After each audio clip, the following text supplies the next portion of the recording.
Okay, we're going to go ahead and start today's lesson. Um, Today's learning goal is that students will be able to use a table to organize a bank account balance. So let's talk about that just a little bit. First of all, people use a bank register. Register, that's just a fancy name for a table, in order to record and organize their bank accounts. So when they spend money, they're going to write that in their register. When they receive money, they're going to write that in their register, and that allows them to keep an accurate accounting of how much money they have in their bank account. At the end of the bank register, there's going to be a balance, and the balance is a term that talks about how much money do they have that's available for them to spend. So the balance is the amount of money that they have in their account that they would be able to spend. So here's a table that shows the typical layout of a bank register. At the top we have a title, and then we have 4 columns. In the first column, those are descriptors, and they tell us the different things that are happening in our bank account. The second column is for withdrawals. Withdrawals are when we take money out of the bank account. The third column is for deposits, and deposits are for when we put money into the account. And then the fourth column is the balance, and the balance tells us how much money we have in the account at any particular time. So let's go ahead and do a sample problem and talk about how we'll use a table in order to help us balance our checking account. Alright, so in our sample problem we have a sample checkbook register, and it starts off with a beginning balance that tells us how much money we start with, and then we have a check that we wrote that's for a withdrawal, and then we have a deposit. So we're going to go ahead and show you how we're going to record this in our table.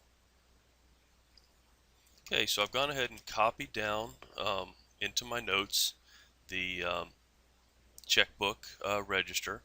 Go ahead and pause the video if you need to in order to get this down into your notes, and then restart when you're ready to begin.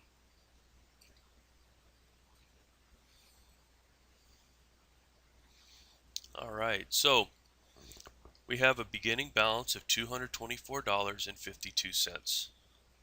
We write a check which tells us that we're going to spend $84.34.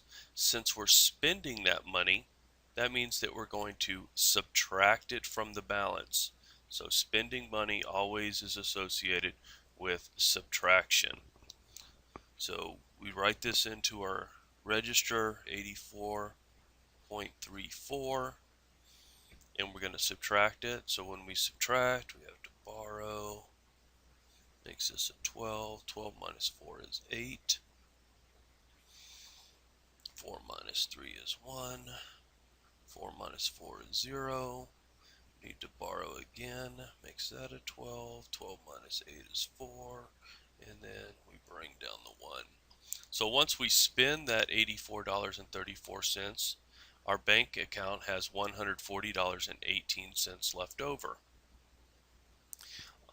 Let's say that on the same day we have a deposit. A deposit's when we put money into the account. And when we put money in, we're going to use the operation of addition. So we're going to add $200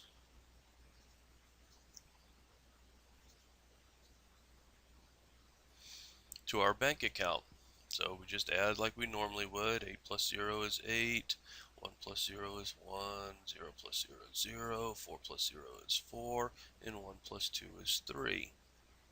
And so in this example, our ending balance would be $340.18. So let's go ahead and check our answers, and we see that our answer, our final balance, is $340.18. So let's go ahead and do a practice problem on your own. In this practice problem, you see that we start off with a balance, and we write a check, and we deposit some money. And you're going to use the check register here.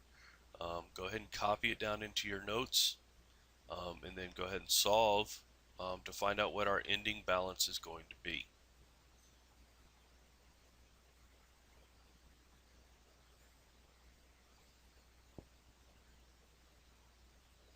Okay, so let's go ahead and check our answers.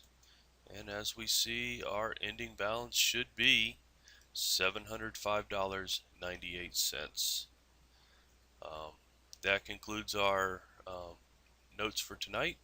Um, if you have any questions, please bring them to class tomorrow and we'll go over it again tomorrow. Thanks and have a great evening.